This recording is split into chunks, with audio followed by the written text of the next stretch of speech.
So I'm just gonna test for our folks online. Emily or Nicole, can you just unmute, and make sure you can hear us okay?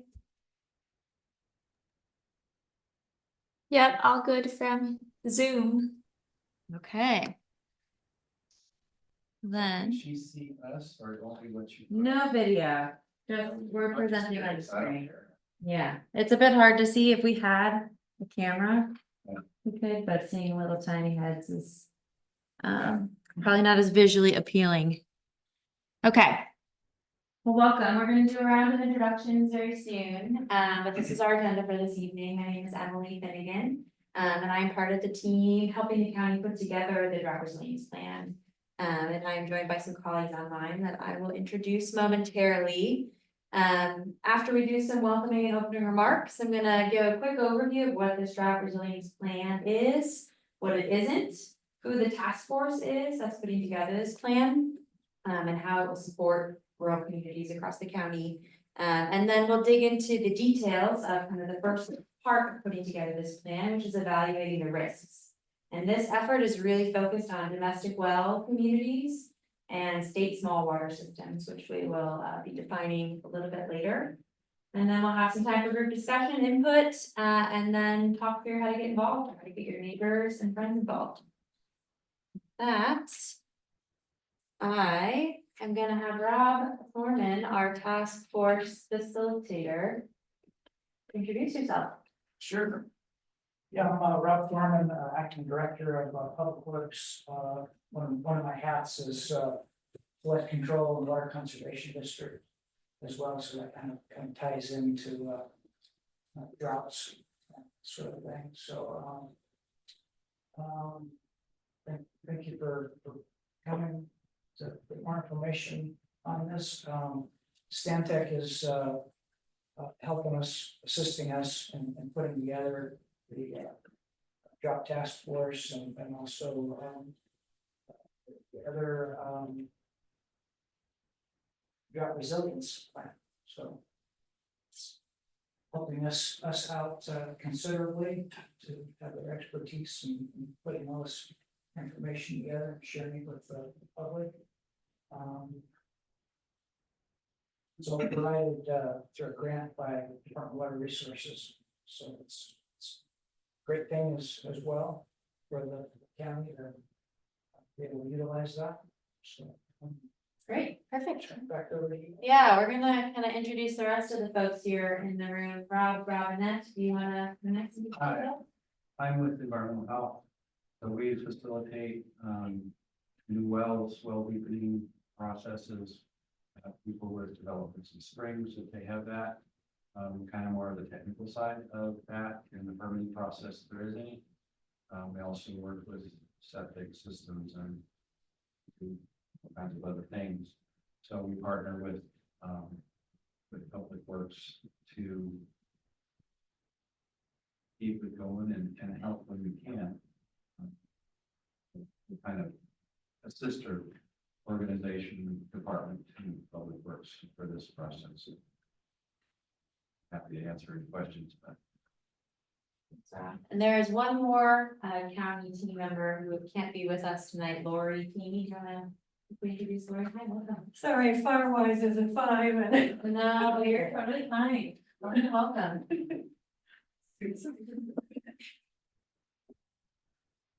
Lori is our Office of Emergency Services person. She was just at the meeting I was just at. We were in the emergency command center for the fire southeast, so she's been strung out pretty well, trying to keep that all going. So she would be the one that would help coordinate county responses to emergency of any kind. And right now the fire is taking it right now. Do people know about Watch Duty? The Got website. it right here. Yeah. Carry it with me all the time. You just Yeah. made a notice. Another one, they're Yeah. coming through, they were backing down some of the fire stuff. And I don't know where it's at, but that's not part of this. We also have some folks online that I will have go ahead and introduce themselves. So this is the rest of the Stantec team. Emily, you want to introduce yourself? Sure. Hi, everyone. My name is Emily Ng, and I'm the Deputy Project Lead working and supporting Emily Finnegan. And I'll pass it over to Nicole. Hi, everyone. I'm Nicole. I'm an intern on the public affairs team. I'll be supporting both our Emilys today and learning all I can. Two Emilys and two Robs, so I know. pretty easy. We make it easy for you. You don't have to remember too many names. And I believe Sarah Coe is also with us online from DWR. Sarah, do you want to introduce yourself? Yeah, hi, can you hear me? Yes, we can. Hi, good evening, everyone. My name is Sarah Coe. I'm an environmental scientist with the Department of Water Resources. I've been coordinating with the county staff to get them signed up with our county drought program, and then just offering support to Stantec for this project. Great, thank you, Sarah. And I believe we have one other participant online. I would love if you are able to unmute yourself and introduce yourself.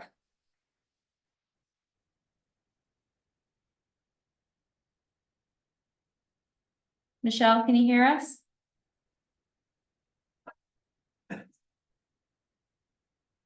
Me now. Yes, we can hear you. Hey, Michelle Fulton here, community member and interested.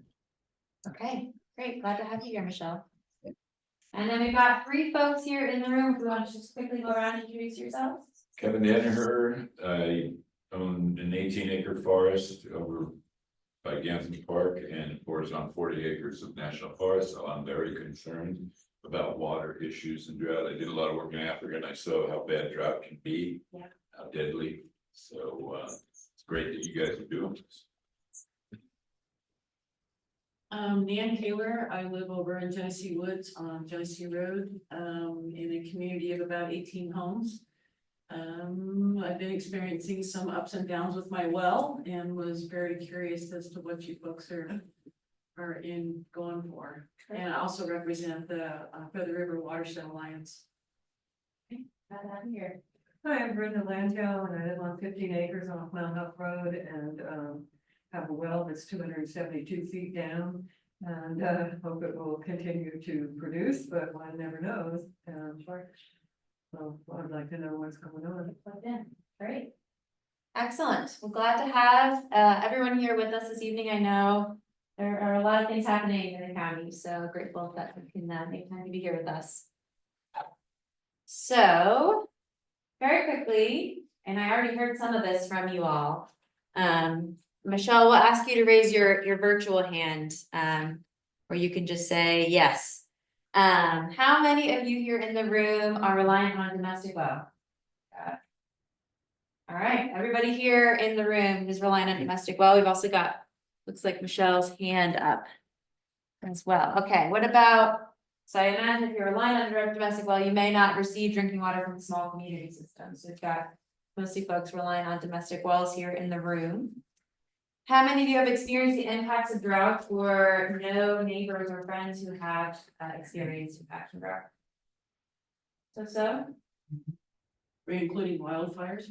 Yeah, I mean, it's, yeah. Oh, well, yeah. They both very had- busy for 2 weeks. Yeah, yeah.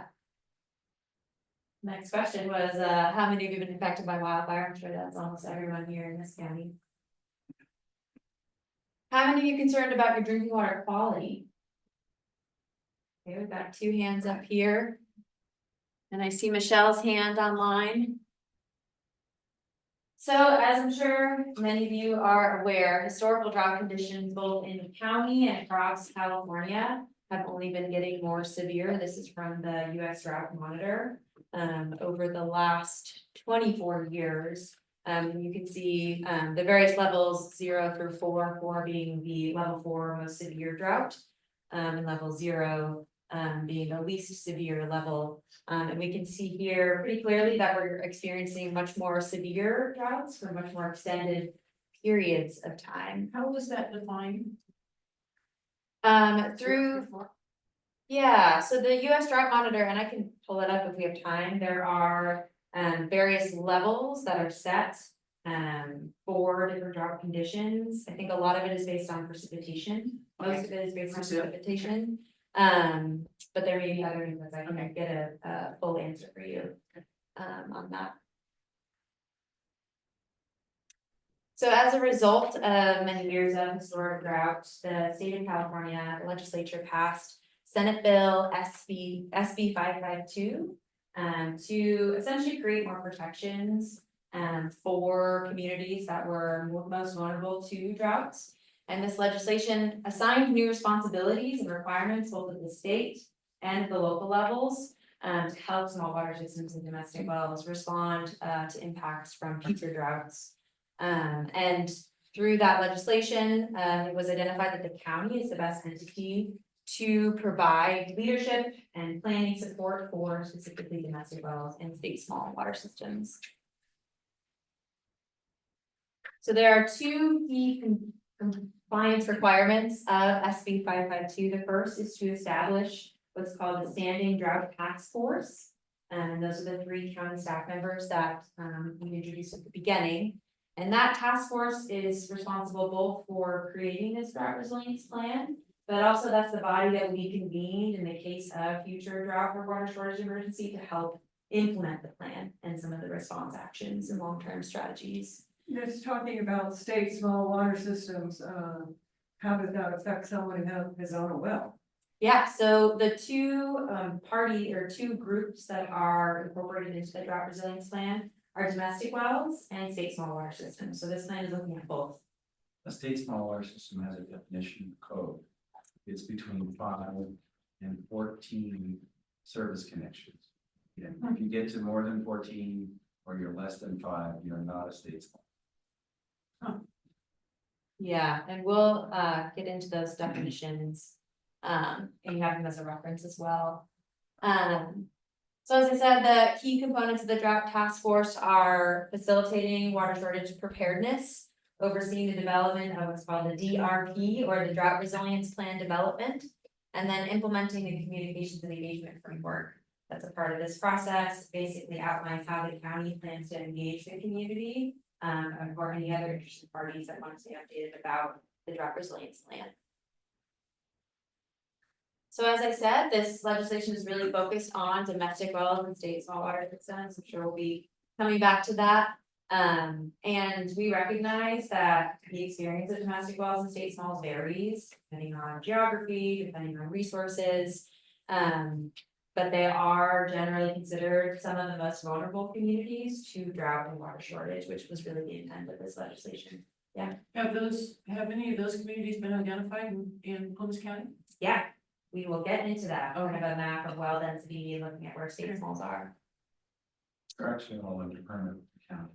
Sorry? They're under permit with the county. We verified the water quality. At the state small. Okay. And the requirements are different than a larger system. Sure. Now, this has just come up. Is this coming up because of looking at the chart there that looks like things are getting worse, or is this coming up because wells are failing in the county, or what? It's coming from state legislation that's requiring the county to put together this drought resilience plan to start thinking about how to respond in the case of future droughts. So it's born out of a problem, right? Seeing that many droughts were occurring over and over and over again, and you're seeing widespread domestic well outages across the state. State small water systems were being impacted. And so the legislature passed this Senate Bill 552 to require counties to put together a drought resilience plan, to start putting together essentially an action plan of how to respond in short term when a drought hits, and then what are the long-term mitigation strategies that we can help domestic wells and state smalls in being prepared for future. Is there any data on well failure? Yeah, so we will get into the data as we get into the baseline risk assessment. And if there are things that you want to see, I can actually pull up the tool that we use to develop the risk assessment, and we can dig into some of the details. And part of the goal of today's workshop is to ground truth some of this data, because this is pulled from publicly available data sources. But if there are other concerns or priorities, areas we should be thinking about that aren't reflected here, part of our goal for today is to gather that input and then put it into the revised risk assessment. So this is kind of a summary slide. You know, the drought resilience plan is intended to be SB 552 compliant. It's focused on state smalls and domestic wells. It's developed in relationship to other county plans, so a lot of the inputs for this baseline risk assessment included the local hazard mitigation plan, the county general plan, the integrated regional water management plan. So there are a lot of other water related planning documents and data that have been pulled to put this baseline risk assessment together. And this is a living document. It can be updated over time by the county, even after our work with Stantec is done. So a few things, like a drought resilience plan is not designed to address all elements of drought. It's specific to state small and domestic wells.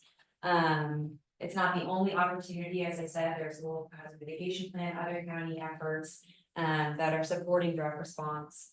And it is not focused on other aspects, not related to state small and domestic wells. So where are we in the process? The county's already prepared the communications and engagement framework. I'll go over that very quickly in a few moments. And we are now, as I said, conducting the risk assessment. And the risk assessment is really it's the third chapter of the plan. It's the kind of opening understanding of where the risks are and some of the physical vulnerabilities that we're aware of to help us then prioritize into our next phase the actions and strategies the county should take to reduce risk in the case of future droughts. Has anyone in this organization ever looked at the pond and plug efforts that were done about probably 8 years ago to preserve water, to keep the water from running out to the ocean? If you had seen Clover Valley in 2000, in the 1900s, 1990s, you would not believe what happened after they ponded and plugged. Leslie Mink and a bunch of people at Plumas were very highly involved in that. And when you see Clover Valley after, I mean, I couldn't understand why the heck that was called Clover Valley, because I'd never seen any clover in it. But after 6-7 years of pond and plug, you could see clover, and that was a really important thing, I think, for keeping water in our surrounding water. Yeah. Slowing it down, so. Let it percolate. Percolate in. Yeah. Sure. I'd stay here, water. Huh. Which was good. Yeah. And then They did a lot of them, and then the ranchers were really ticked off, you're gonna take my water. Yeah. I'm concerned with water. Hi there. Good evening. Join us. We all have too many meetings, you know. Yeah. Come on in. We've got some PowerPoint presentation slides here. That's the agenda, and then I'm gonna ask you to sign in. We've got a sign-in sheet over here. Okay. The fertilizer is an important meeting for all people concerned about drought. Yeah. Yeah, I think they've done the same thing in Humbug too. Yeah. To reclaim Humbug and get the cottonwoods going again. Yeah. Yeah. There's a much larger focus on groundwater. I'm gonna get a pen really quickly. Do you have a pen over there for No, oh, yes. signing in? You do? Yeah, it's in there. I was so late to work the fire thing too, so No worries. too many meetings. In permaculture, we say slow it, spread it, and sink it. Yeah, they really, I couldn't believe it. Does anyone need a pen? I'm a note taker myself, so thanks. thank you.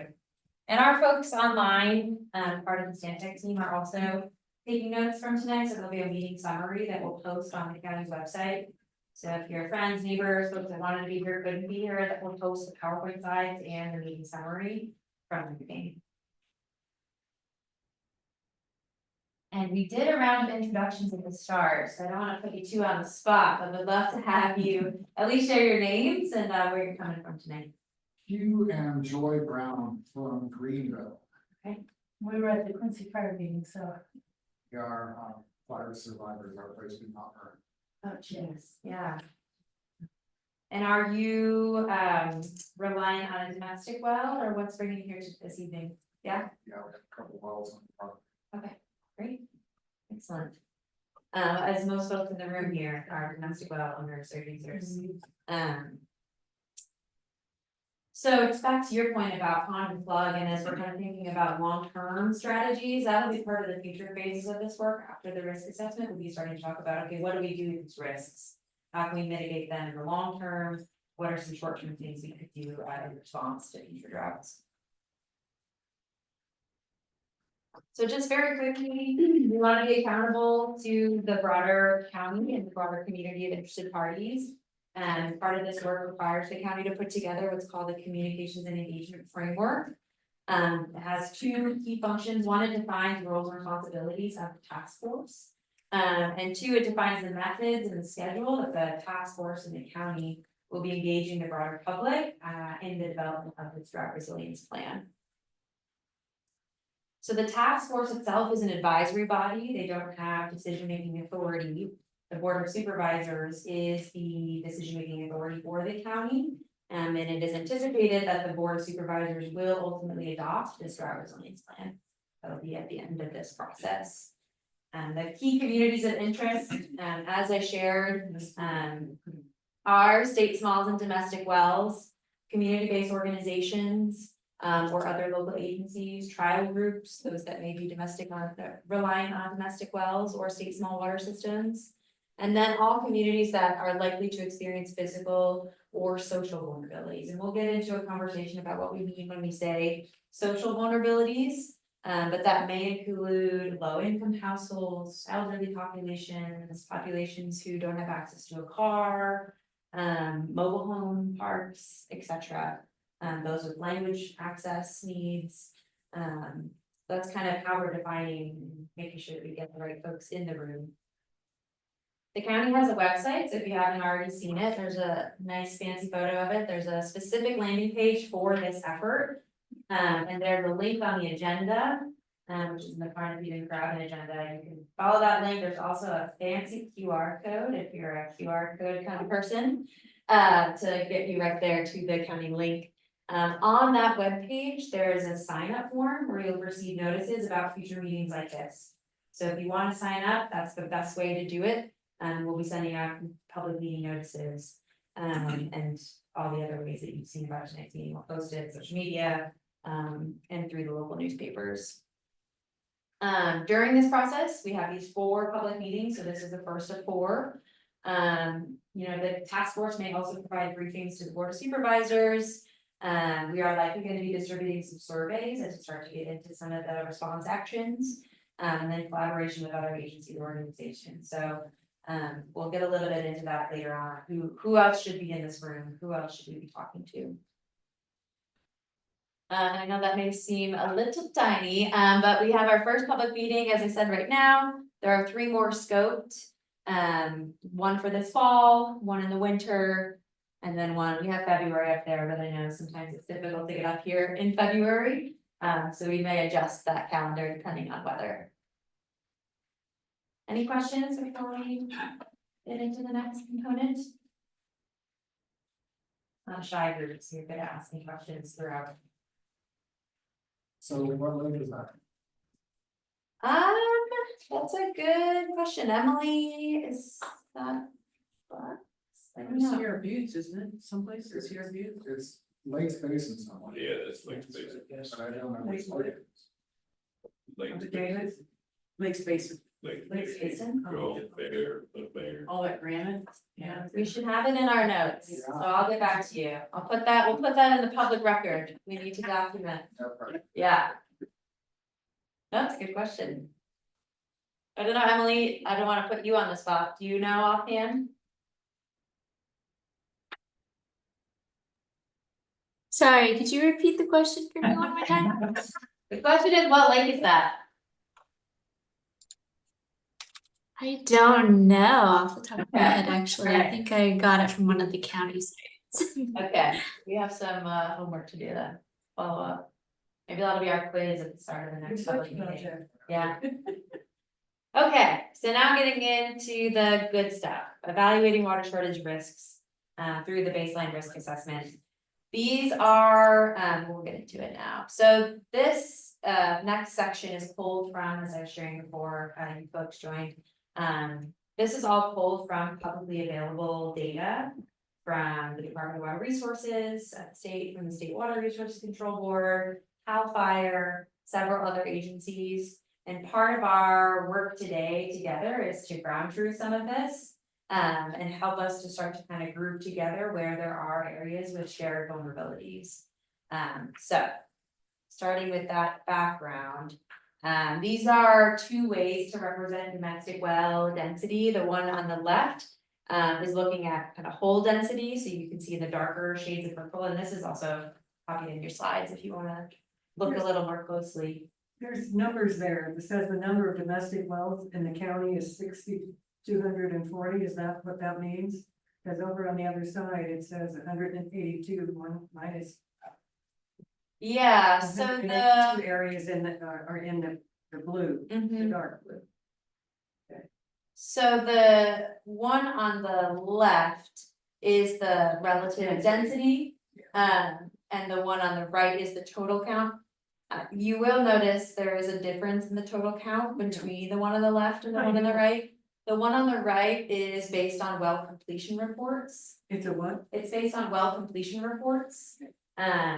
So here we're looking at kind of relative density where there are higher concentrations of domestic wells. And the kind of relative density Well, where. It's 1,000 different, so I was. Yeah, and you can see here, I don't know if this light. Am I reading it wrong? It says 6,240 on the left and 5,034 on the right. Yeah, so some of this number, may be slightly undercounting. We can kind of follow up to confirm. There are also some, well completion reports and wells logged here that are, outside of the county, meaning that they were probably, the address was either incorrectly written down, or, it just hasn't been updated, or maybe related to property owner Well, it information. says submitted after mid-70s. I mean, the well at my place was put in the 60s. Right. So it may not. May not be fully, yeah. So in terms of total number, that's not the highest priority. One of the priorities, of course, is finding and locating all domestic wells, which is the jurisdiction of the Department of Health. And it's not, it's something that counties across California struggle with because of old wells, lack of well, completion reports, construction logs, etc. There's just a lack of information about domestic wells. And the goal of this. Well, and had to redo a new one, so. Yeah. And the goal of this slide and this effort is to kind of look at relative density. So where you're seeing kind of higher concentrations of, don't mind that slide, it's also trying to point things out here. Where you're seeing kind of shared density of wells throughout the county, because that again is helping us to kind of start to prioritize where there are geographies of concern. If So you I'm- look at the areas that don't have the shading, that's probably national forest, where there might be islands of individual properties, but the majority of it is federal land, so. You're right. Aren't we Wells are 75 or where the people 80% federal in this county? 72. 72. Is PNF part of this effort? Are they? Domestic wells. No, No? we're not doing any federal. Any wells that are on federal are their problem. No, but I mean, but those federal lands impact our wells. Oh, true. Sure, so this is looking at, say, wildfire, which we'll get into in a few slides. Wildfire risk on federal lands and non-federal lands is a huge risk for all domestic wells in the county. So though it's not looking necessarily at their jurisdiction, it's looking at how those lands would impact domestic wells and state smalls. So this is a high level overview, and this is just based on the current DWR tool. I've been working with Rob to try to revise some of this list. There are some systems here that are categorized as state small, so they're actually local water systems, which is a county designation. So this list is being updated currently, but this is the most current list that we have. Oops. And like I said, if you have particular questions about data points or the location of some of these, we can get into that in pulling up the tool. But this is kind of looking overall. The current list right now is there are 33 state smalls across the county, but that list is likely slightly smaller as we're reclassifying some of the state smalls. And that's 5 to 14.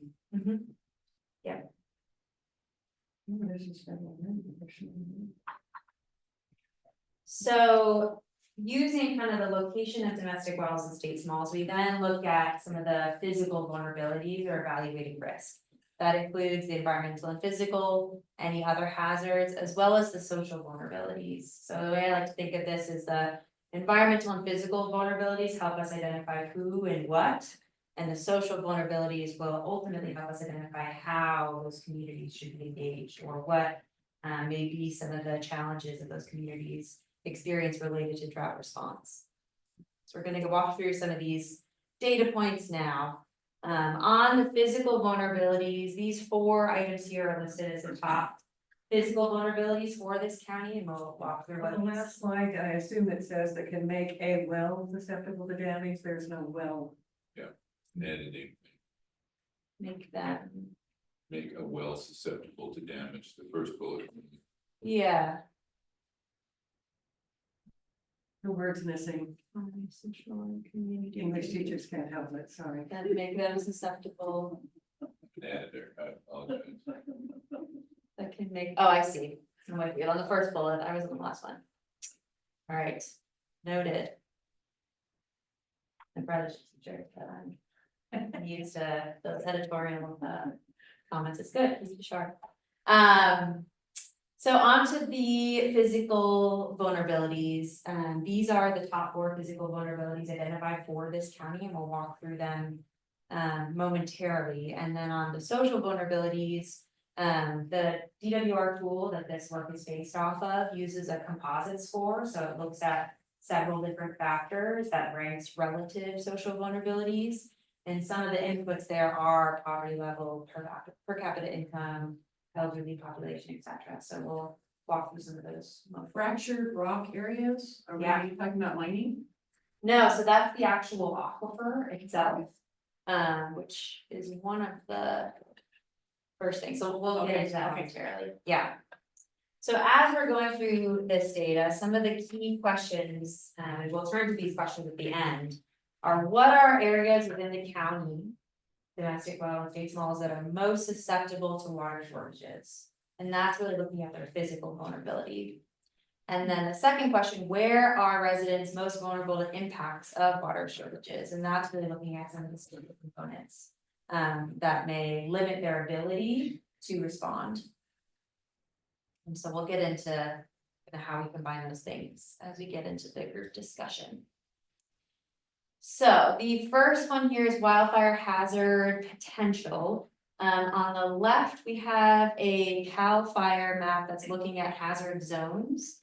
The reason I have included 2 maps here is because the one on the right takes into account federal lands. So you can see here that a majority of the county is considered in a hazard zone for wildfire. Actually, that's not surprising to many of you. So this is something that, you know, across the board, when we're thinking about risks, wildfire hazard is one of the largest risks, both in terms of response actions, but also from a long-term mitigation strategy and protection for domestic wells and state smalls. So the next is looking at fractured rock. So to your question earlier, a portion of the county, as you can see, the non-purple areas are in alluvial groundwater basins. And when water flows through fractured rock, it's more difficult to monitor. And therefore it can be more uncertain in terms of relying on it as a source of water. So areas that are reliant or that are within fractured rock are considered to be more susceptible to future droughts because of that variability. Does that answer your question from earlier? Yeah, I mean, basically it's everything that's not a valley or a meadow. Right, pretty much, yeah. Okay. You understand why it would be a vulnerability. Um, Most of the space is taken up by the rock, and the water can only be where the cracks are. So if you Okay. put a well into that space, you can drain the water out of the cracks and run out of water. That's kind of Like mini aquifer. perched water body or Okay. something like that. So that alluvial fan has sand and stuff, and the water can be more of it in relation to the soil, but fractured rock can actually have a lot of water to begin with, and then it's not being replenished and you run out. Okay. So, Great addition, Rob. So this next slide then overlays where we know there are domestic wells within fractured rock areas. So it's taking a look at that last map and then overlaying with the domestic well density. And of course, as Rob was saying, the higher density of domestic wells within a single square mile of fractured rock can be more susceptible to outages or competing demands, right? There are several straws in the same fractured rock area. And that makes all of those wells more susceptible to future droughts. So this is one of the other kind of physical vulnerability inputs that we are looking at when we're considering areas that are more vulnerable. And the last one here is looking at water quality data, which is something that we've been talking about with the task force for some time. But this is looking at higher concentrations. This is a pretty coarse map. I'm actually working with our team to see if we can get an updated map. So this is looking at the presence of MCL exceedances or maximum contaminant level exceedances. But it's looking at 1 square mile blocks based on monitored wells. So I'm working to see if there are kind of better ways to represent this data. But we know hotspots with higher presence of contaminants, of course, leads to higher physical vulnerability. And some of those contaminants can compromise safety, or I was saying earlier, there's some communities that have been on boil water notices for extended periods of time. And if it's, of course, unfit for human consumption, that already puts them at risk with or without a drought. Can you read that for me? The presence of regulated constituents that elevated at levels exceeding the prescribed, is there a threshold missing there? The presence of regulated constituents at elevated levels, elevated levels, yeah, it should be at elevated levels, yes. Okay.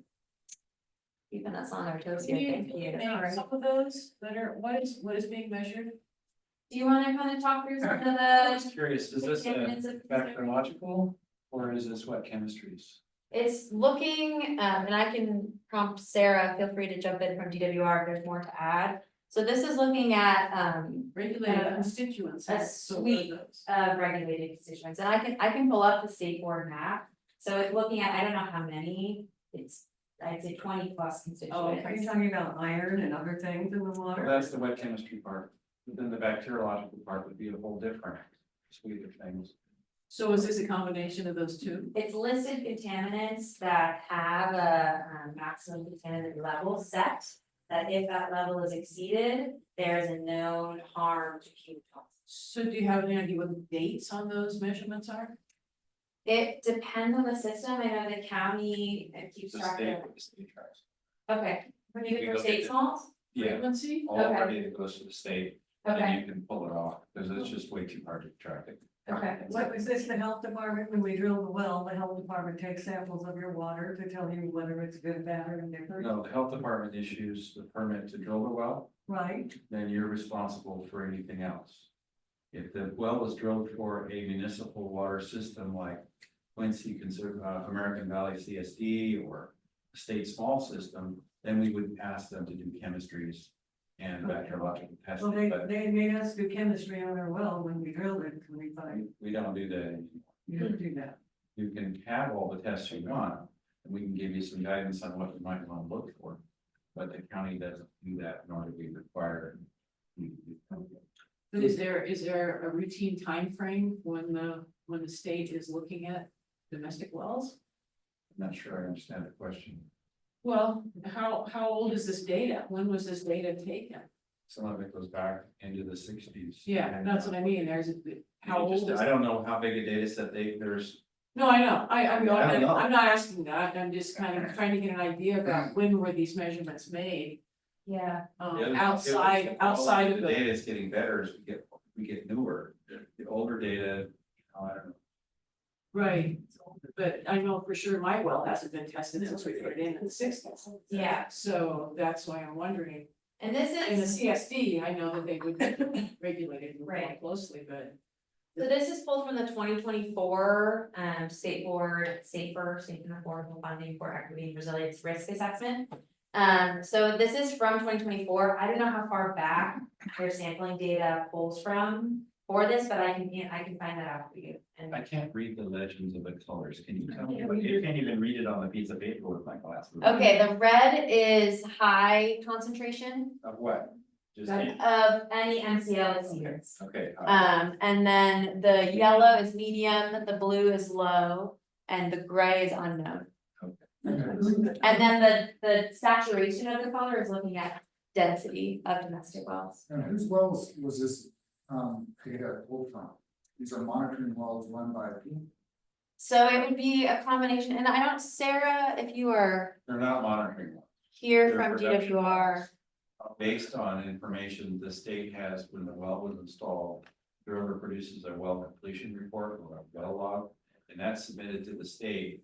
And then they know how deep it is, they know approximately where it is, and if there's any data that's collected from it, from chemistries or bacteriological, then that could be put in, but there's a lot of wells out there that we don't have any Yeah. idea what the water Right. quality is. Yeah. And I believe there are a few state wells. I don't know, Sarah, if there's any more you can add to this. Yeah, I'm not the most familiar with this data set, but I did include a link in the Zoom chat Okay. that explains some of it, but I have it pulled up right now on my computer. So it looks like all of the well locations that they're using this is from the Oscar database, so where all the well reports are contained. And I believe a lot of those reports date back to the 1970s. I've seen some of back in the early 50s. Okay. Yeah, and then but yeah, I'm not the most familiar with this data set, but I believe it's either this one or a different one. It's like a modeling, so they're using existing data and modeling like the potential of risk. So that could be one way of interpreting this. It's just a projected risk, but maybe not necessarily what's there at the moment. Do we know if there's any plans to update that data? Being updated all the time. No, I meant on, Chemistry data and stuff. but only on new wells. Anything that's monitored gets put in there. Okay. If you wanted to If get monitoring is required, but if for a domestic well, like on my property, I would have to do it myself. you. That's what I mean, as far as It updating. wouldn't be recorded anywhere. There's no mechanism to take the data that you get from your well and put it in. So then how does this? So the vast I don't majority of domestic wells aren't monitored, This there's no doesn't- data on I the don't vast think, majority. other than the presence of the wells themselves, I don't think it represents anything to do with the quality of the water from the domestic well. Though I do think there are opportunities, and we can get into this when we start talking about some of the long-term strategies. If there was a desire to voluntarily share well data, that is something that the state, I know, would be interested in collecting. I think whether it comes through the Oscar data set or another DWR set is a question I would need to answer. But I know that's happening in counties elsewhere where there are voluntary well registration programs and voluntary data sharing. If the domestic well owner user were interested in sharing that data, there are mechanisms to share that data with the state people. Yeah, just thinking of it, I mean, the whole impact of this program is going to be largely on the domestic well owner in this county, so if there's no data Right. on the domestic well owner, then how do you measure the impact? Does the county require drillers, like Dickens and what have you, to report that they created? Every well they create, they do a well drillers. Yeah. They have to. So when it's originally put in, But what we don't have always is the drillers that did it back in the 60s or 70s, the wells you're still using. We don't even know they're there. right, We just have to make a general assumption that unless you're connected to community water system of some kind or a state small system where there's a group of houses using a single source or two sources. We have to assume all the other lots that are out there in the world all have wells, but we don't have records for all of those. Or maybe there were no records ever created, or they were lost, or whatever. So- Well, that's why I was asking if there's going to be an effort to kind of update that material, update that data. I just was wondering if that was part of the program. Yeah, so once we get past the risk assessment, the next step is to start looking at short-term response actions and long-term strategies. Yes. And there will be many ideas of ways that we can address some of these critical challenges, and part of our work will be trying to prioritize. You know, what would happen, what could happen first, because, you know, if future fund, if the next drought comes around and future funding is available for drought response or drought emergencies. We want this county to be ready to say, yep, I've got a list of project ideas, this is them, this is the one I want to apply for funding. And to kind of move that process forward. But some of this, I mean, a lot of what we're gonna be talking about is data gaps, right? Things we don't know and how to gather more data, to make, you know, better decisions. Right, yeah. Someone is telling me that there are 5 facilities employees for all county, managing all county facilities, and that's getting set up in here. Which is, I mean, it's, I don't know, a big county, so. Looks like Sarah has her hand up on Zoom. Sarah, did you have something to add? Yeah, so I was looking more into it. I do want to confirm this is a map of potential risk. So they're kind of using the existing data, so the well completion reports and state small water systems, and use that to model potential risk. So yeah, just to clarify that, and yeah, that's it. Thank you. Thank you, Sarah, that's helpful. So using actual data, but then to model the potential for risk water My quality. guess is this data is a combination of several things. One is it's looking at the Oscar database, which is a record of all of the well logs, the well completion reports that are known for their locations. But the chemistries and bacteriological data aren't coming from all the wells, as we talked about. They're coming from the municipal wells like American Valley CSD's wells, Chester's wells, Portola's wells. Those are the ones that have the data for the chemistries and the quality of the water, because there just isn't any data for the domestic well. Nobody has asked that question, and people, it's expensive to get that information. I just had mine tested and it was about $500. And what did you test for? Everything. No, there is no, that, no, I mean, is it, you're looking for general minerals, are you looking for radiologicals? I was looking for minerals, VOCs, SVOCs. Okay. I'm just curious, did you find anything of concern? Everything was not a Huh. Thank you very much. Was that the first time you've done that? No, I Okay, done it regularly, and it's almost always come back into the tech, but I was particularly concerned about the well after the fire. Sure. And I'm ground zero in Greenville, but Yeah. everybody around me burned to the ground. I wanted to know what happened to my well. And I was just like, so relieved to look at that report.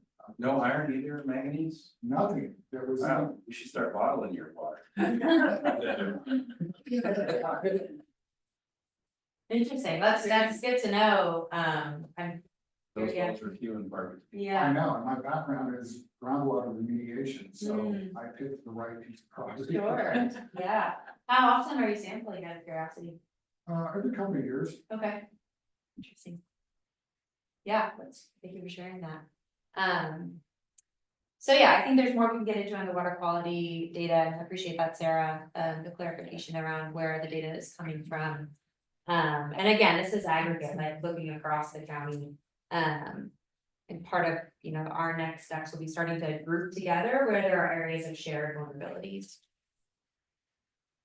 So this map is very hard to see on our screen here. Hopefully it's not as difficult to see for folks online. But this next map then overlays the social vulnerability components. So this is a composite score looking at a number of key social vulnerability factors, which I have some of them on the next screen. And we included these ones based on discussions with the county. Some of the kind of key social vulnerability factors of concern are elderly population age over 65, households without access to a vehicle, population living in a mobile home, population older than 5 with a disability, and then across the top we have per capita income on the left, the percent of the population below the poverty level, and then, as I said, population 65 or older. And so the purpose of this map is to kind of show the various types of vulnerabilities that vary across the county. And this is pulled from a variety of different data sources that I can certainly share if you're interested. But this these layers are then used to put together this composite score, where you see darker areas here are those with higher social vulnerability. And as you get toward the lighter green into the white, those are areas with lower social vulnerability, and or there are forest service lands where there are, many people living.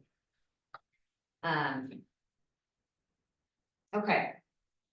So in our discussions with the county, as we were trying to pull together some of the key areas of concern, regions that have a higher concentration of domestic wells and state smalls, and kind of group them where they may be experiencing similar types of physical vulnerabilities. And then on the right-hand column, we have their social vulnerability data, and that's pulled from that aggregate score. So the first area that we kind of grouped together is the area from Lake Davis to southwest of Portola, including Iron Horse. And some of the key vulnerability drivers there are water quality and water supply issues, dry well susceptibility, and wildfire hazard. And that area, based on social vulnerability data, was ranked as medium or high in social vulnerability. The second list there is Warner Valley and east of Lake Almanor. And the vulnerability drivers there are wildfire hazard. It's an area with a high degree of fractured rock. And there were multiple dry years reported for domestic wells and state smalls in the area. And the social vulnerability score there is ranked as low to medium. The next one down, we have Dixie Valley. There are several vulnerability drivers there.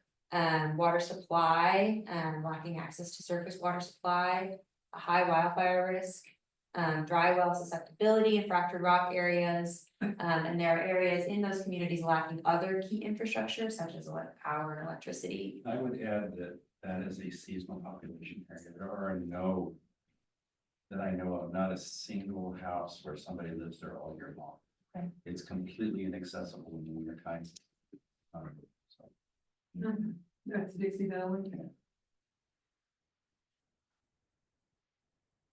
Okay, and then into Bucks Lake area. That is an area with a higher concentration of domestic wells and fractured rock area, and also a seasonal population. So a smaller or non-existent population in the winter and a larger population fluctuates higher in the summer. And then the last one there is Feather River Canyon from Greenville to Quincy. It's kind of a pretty large area. Wildfire hazard, again, not surprising. It's a fractured rock area with multiple dry years reported, and there are water quality and water supply issues present. Did you include a section for the Feather River Canyon from the intersection of Greenville, Quincy down to Tobin? There's a lot of people who live in the canyon who weren't represented here. Would you say that the vulnerability drivers down to from Feather River Canyon down to Tobin are similar to that last line there? Yes.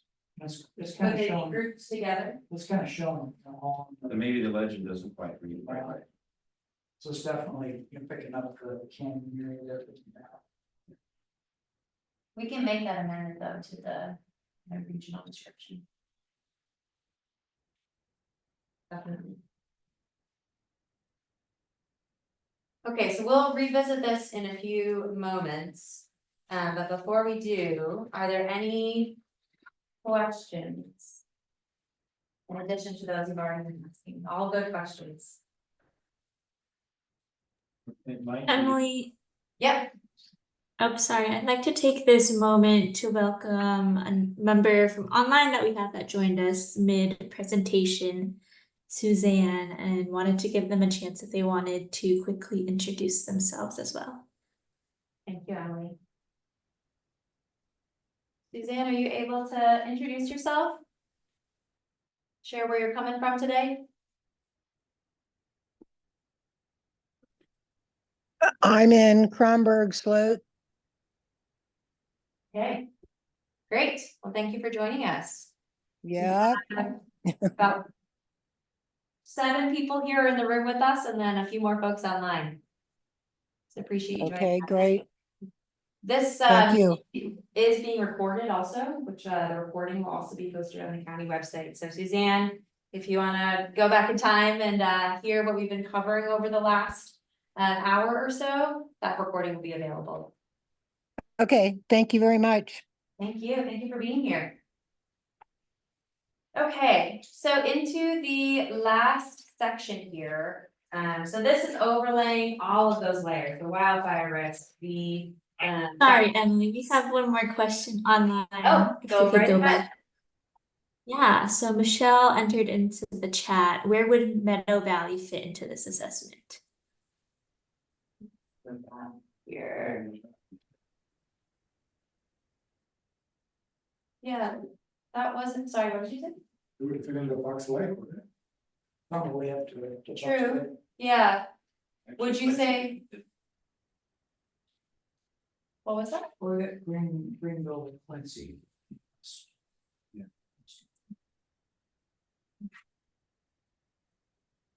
Yeah, There are a number of domestic wells around the perimeter of Quincy, which I'm one of those.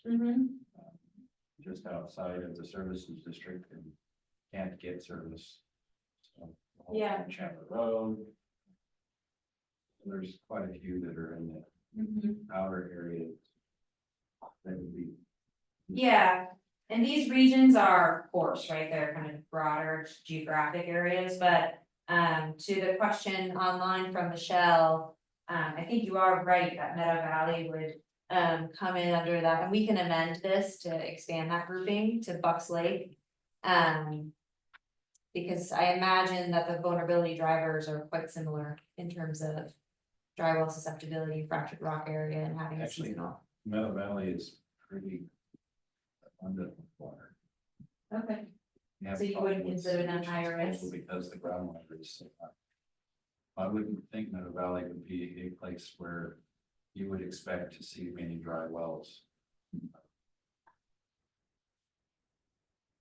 Michelle, can you share a little bit more about why you added that question in the chat?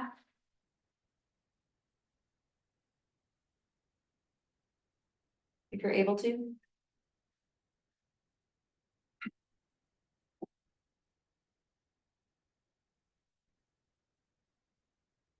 We can take down that question as a comment to further look into.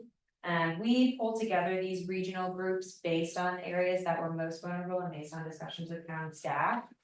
But I'm curious. So I have a question. Where would Sloat and Kronberg be in this situation here? That's a good question. I'm curious. Because we're not on here.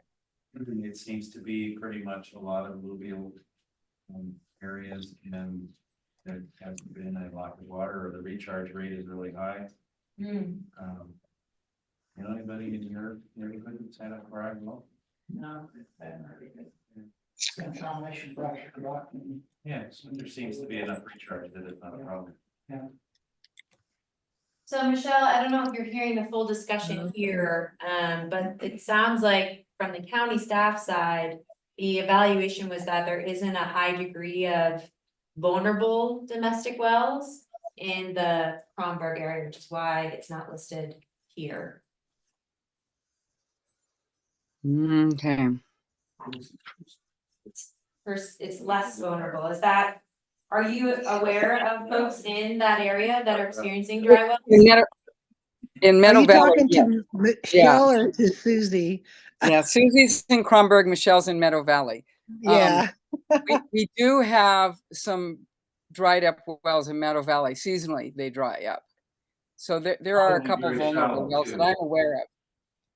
They're probably very shallow wells, but they might have. I suspect, I don't know the details. Yeah.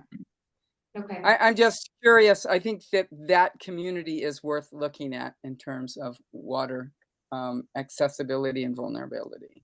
Yeah, I appreciate that. Look Yeah. at Now I'm asking, is Quincy here somewhere? Is it supposed to be Feather River Canyon from Greenville to Quincy? Yeah, Is so that it's, Quincy? it's a broader area, including the Okay. area surrounding Quincy. Yep. I'm thinking of that 11 mile. I think you guys should consider Kronberg and Sloat area in this situation too, because there's getting to be more people out here. More wells. In terms of you're anticipating increase in population in the area? No, to look at your map here for vulnerability, yeah, I mean, I'm not even in here, like, right? My area. Have to help me. Kind of through. Well, the where- maps that we're looking at, there's, you going from Meadow Valley, I mean, yeah, I just don't see Kronberg Sloat area on your maps discussion here for the vulnerability. So, okay. Yeah, well, we can definitely incorporate that, and certainly one thing that we can take as an action item is to look into some of the data in that area. But if there's more that you'd wanna add, we can certainly also take that down as a comment. Yeah, no, I just been here a long time and never had a well problem, but I'd be interested in the vulnerability of this area. Yeah, and we are, so So- we're specifically looking at physical vulnerability of domestic wells based on current known data. But to your point, looking at projected future use is one of the things, one of the factors to consider.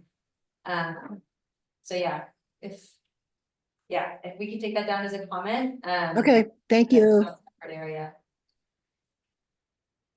Okay. Put it we're- in your notes. Thank you. Yeah. We've got two great note takers online. Was it If we for you, can- Dad? I'm just hoping they go back to the social vulnerability stuff. Mm-hmm. Is it possible to subtract off the things that are not areas where people live? I mean, the whole top corner of the county is a national park. Yeah, The majority of the area in the East County and North, there's small enclaves of parcels, but most of that is just national forest. mhm. And I think it's skewing the data. Sure, it's based on census, a lot of this is based on census block data, which is kind of rolling up larger summaries. To get into the granular detail for the purposes of our efforts is not necessarily what we need, it's more of looking at the overlay of where there are higher concentrations of social vulnerability. Okay. And how that might impact, the type of work that we do and the action strategies. But it's a fair point taken, in census block data is not necessarily helpful in kind of getting into the granularity of understanding these communities.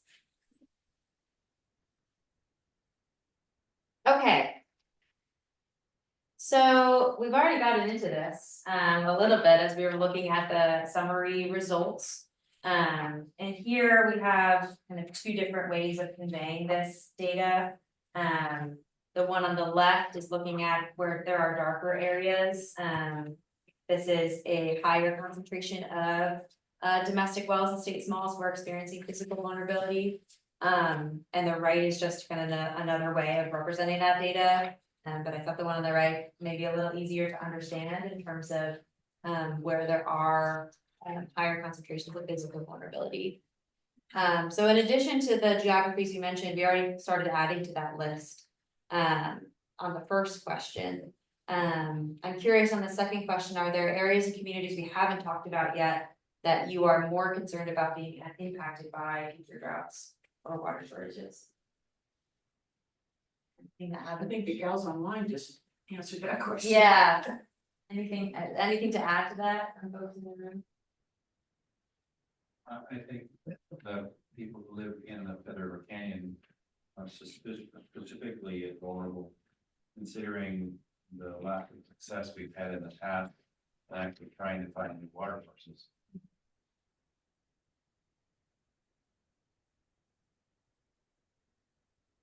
Yeah. And that is noted in terms of the water supply issues as well. And the bulleted list. Quality as well. Yeah. All right, then moving into the third question, which again, we've already touched on, we've anticipated all my questions here.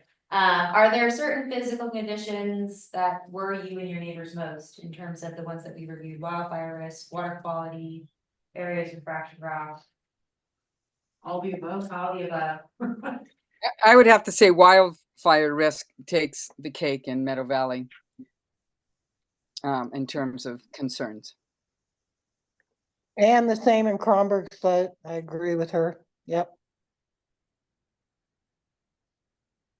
Not surprising. Thank you for that. Okay, so we kind of talked through the different layers here. It is kind of census block data, so knowing that it's rolling into kind of higher generalizations. We're really looking here, are the areas that are noted here with higher social vulnerability expected, so these areas where we're seeing darker or higher concentrations of social vulnerabilities.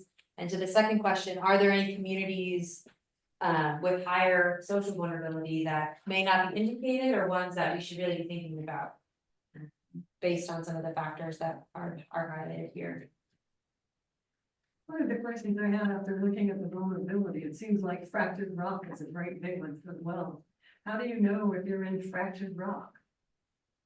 I mean, well, We have. Well, completion log will give you an idea. Well, I know, but it's really broad. Tell you what, I'll do, if you will give me your address, Okay, I will look up and see if we can find your well log, okay. and I'll send it to you.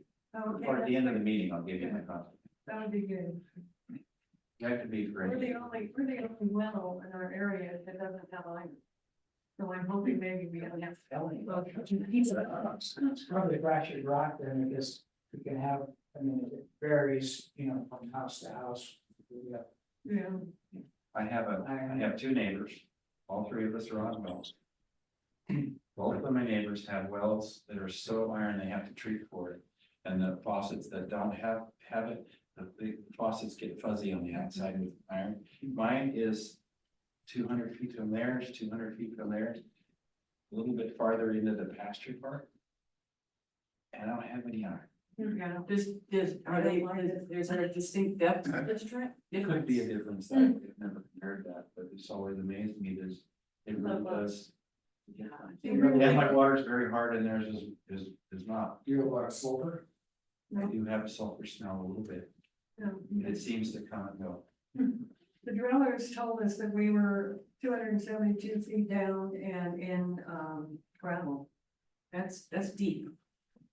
Well, we're on, you know, above the Waveland Range. Yeah, and I mean, that's some of the variability, right? Or, yeah, are you in a fractured rock area?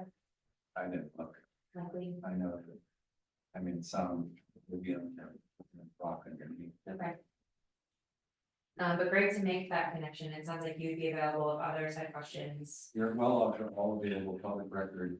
Just give us a call, we'll send you a copy. We have one.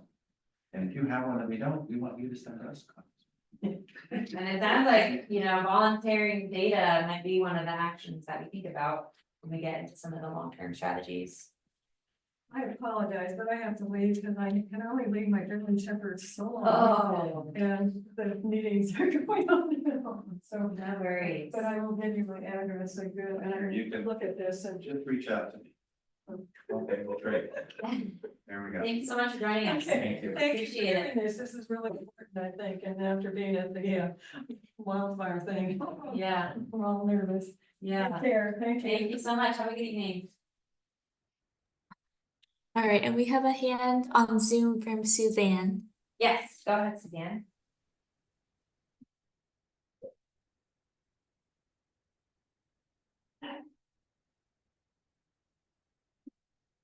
I don't have a question.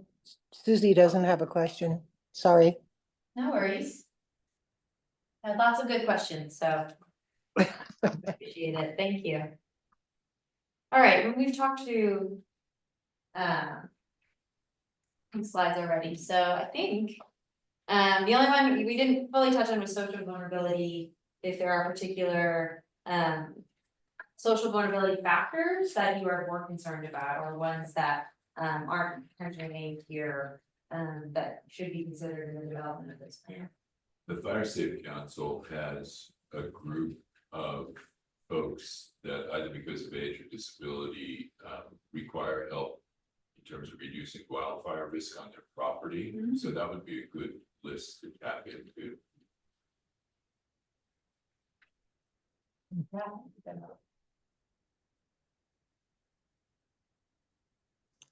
Just taking extra notes, for my own sake.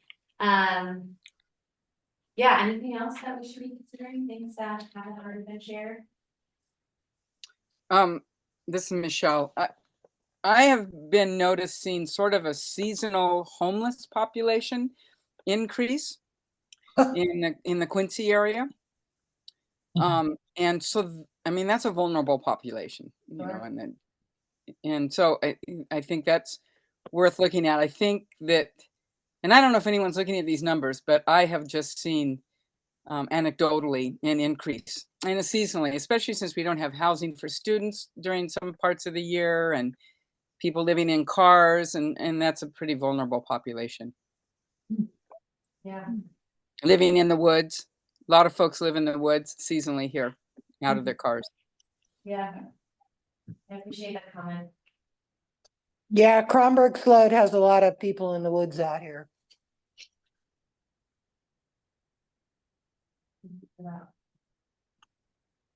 And part of, our meeting summary, we'll also be pulling together these comments, as we think about, how and if it should be included into the, final draft, resilience plan and the revised risk assessment. I really appreciate this. And this is kind of pulling state data and locally contextualizing it, so this input is actually so helpful in terms of making this relevant to the county. Okay. It looks like there are some extra slides printed, but we should be up now on slide 42. For folks that have printed slides here in the room, and on to 43 actually, to flip the page. So as I just shared, comments and questions for tonight's meeting will be documented in our meeting summary. And then we'll work with the county task force to incorporate those comments into the risk assessment where appropriate, modify some of the things we talked about, incorporating meta value, etc., into our summary data. And then, as I said, our next step is to start to look at some of the actions and strategies, how the county can respond to droughts in short-term responses, and then thinking about long-term mitigation as well. And then after those public meetings and gathering that data, we'll then complete the full drought resilience plan. And as I said, it's likely to be adopted by the board of supervisors, which all the meetings will be publicly noticed as well. And then from there, the county would continue monitoring, and in the case of a future water shortage or drought, this plan would then be activated, and the short-term response actions, etc., would go into effect. So I touched on this at the beginning, but for the folks online that didn't get a fancy QR code here in person, there is a way to find out more information on the county's website. The direct link is there written, or you can use your smartphone to scan that QR code. There is an interested parties list that the county is maintaining to send updates to folks that want updates. So for folks that are here in person, you can note whether you want to be signed up for the interested parties list and share your email. For folks online, if you want to either drop your email in the chat or send it to one of our to Emily or Nicole, we can also add you to the list as well. And if there are others that you think might want to come to future meetings that would want to get involved in this effort, we are always hoping to get more folks in the room. Our next meeting will be sometime this fall. And as I said, that one is really going to focus on the short-term response actions. So we'll give a top line overview of the risk assessment, but we'll spend most of our discussion time talking about the short-term response actions. The following meeting in the winter, weather dependent, will be focused on the long-term mitigation strategies, something like a voluntary data sharing program, right? Would fall under that. And then the last meeting will be compiling the drought resilience plan, kind of reviewing it in its entirety for any final input. So just very quickly, I'm curious how you all heard about tonight's meeting. What brought you here?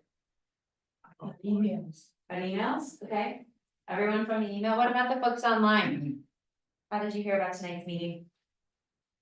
I was also notified on email. Michelle here. Okay, thanks, Michelle. What about you, Suzanne?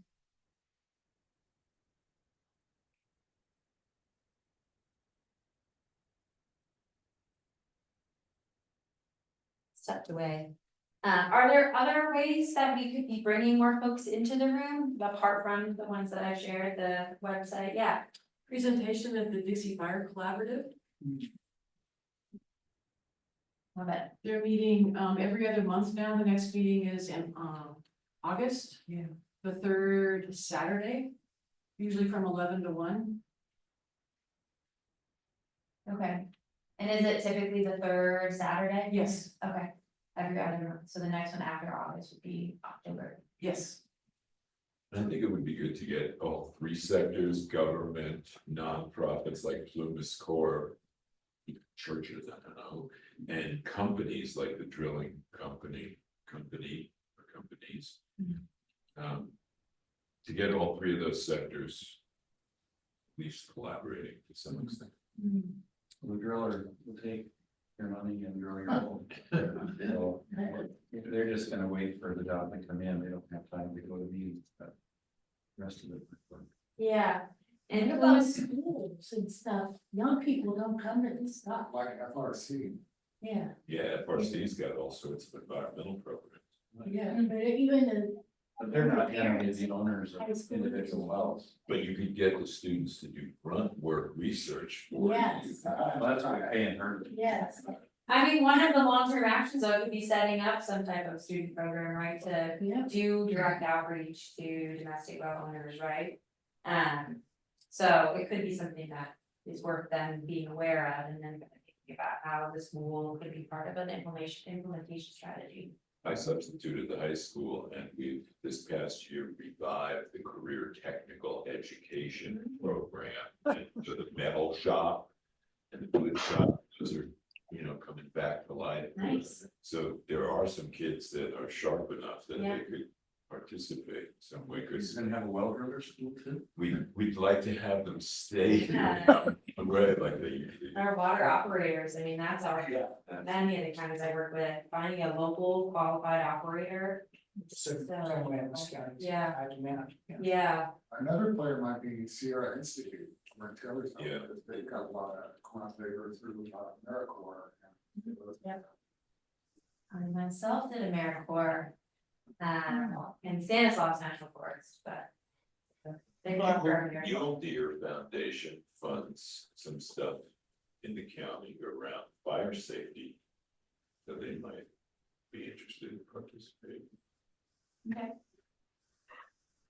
Yeah, we are, hopefully Emily and Nicole, you're hearing these clear enough, we can exchange notes after. Are there others? Yeah. Are you having a booth at the fair since it's coming up? I don't think the fair Starts tomorrow. Yeah, this weekend.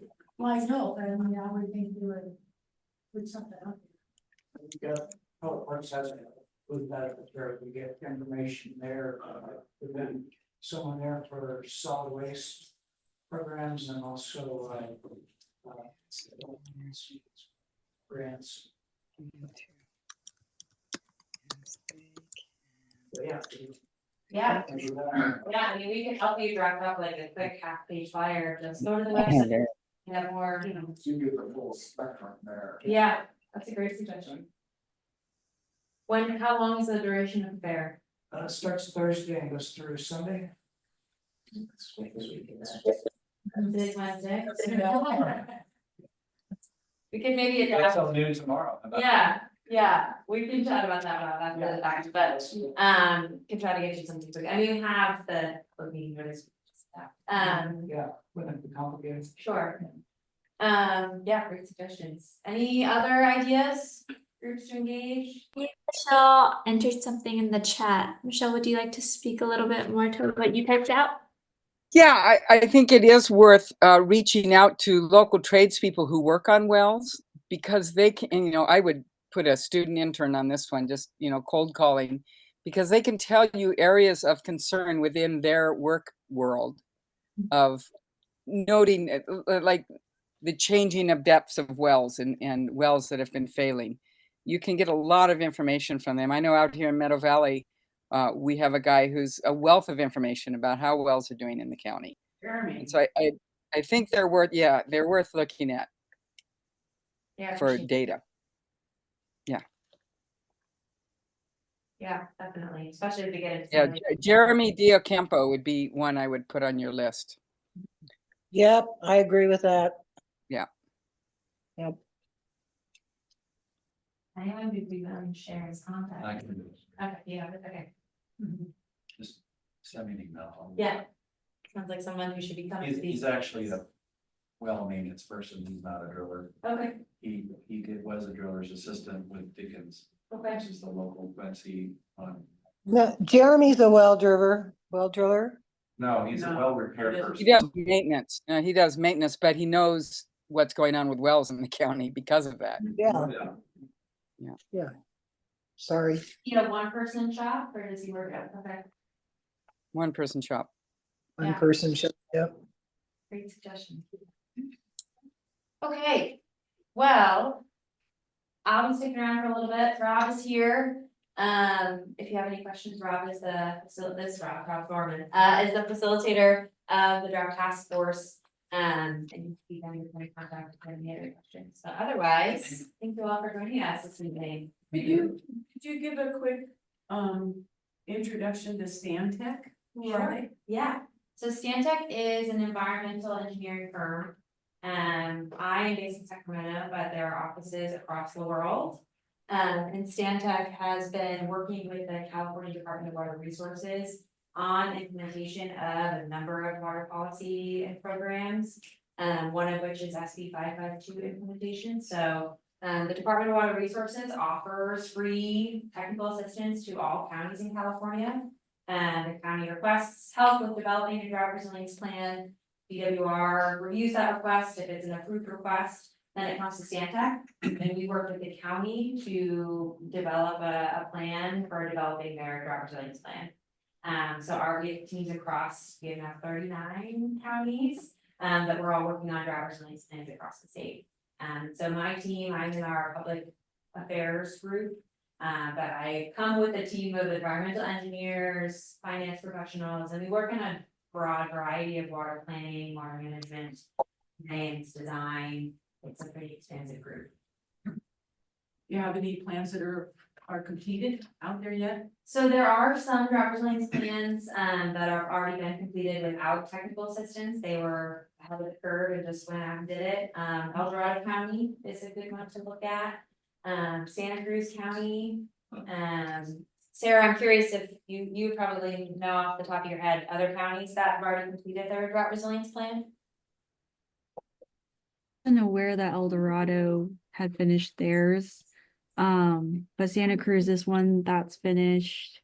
I think Tulare and then Madeira. But there's, oh, and I guess San Diego, yeah. Okay, yeah.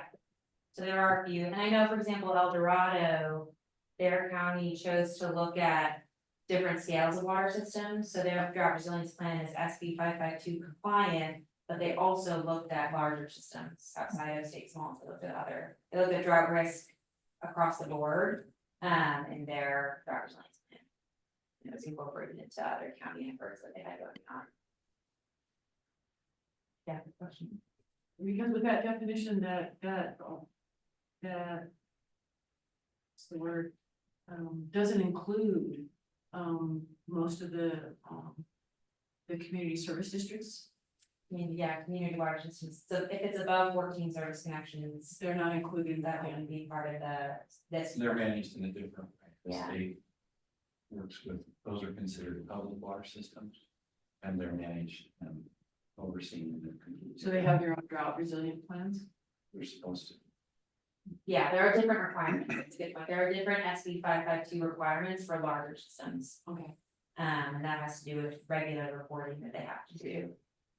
To the state. Okay. So this is more to help us small fry. Mhm.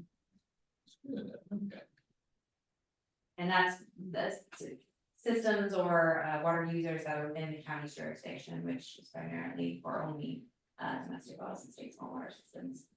We do the public water system well up to, but not including 200 service connections. Okay, So we're gonna have PA, local Okay. primary agency. okay, yeah, Not all counties do that. Sure. All counties have given it up. But okay. We're still there. Any other questions? All right, well, thank you all for joining us. Thanks for the folks online. Like I said, the recording and everything will be available after, so. The rest of the pages, Thank the rest of the pages? No, And then the rest of the pages are misprint. Cause it goes all the way up to 39. These, Recording. Wow. yeah, it must be. These are I mean, these are mostly repeated. So apologies. I think these slides were hidden, but got printed. So, there you have it. No judgment. More detail if you want to look into it. It's all right. Nice, thank you very much. Thank you, everyone. Bye-bye.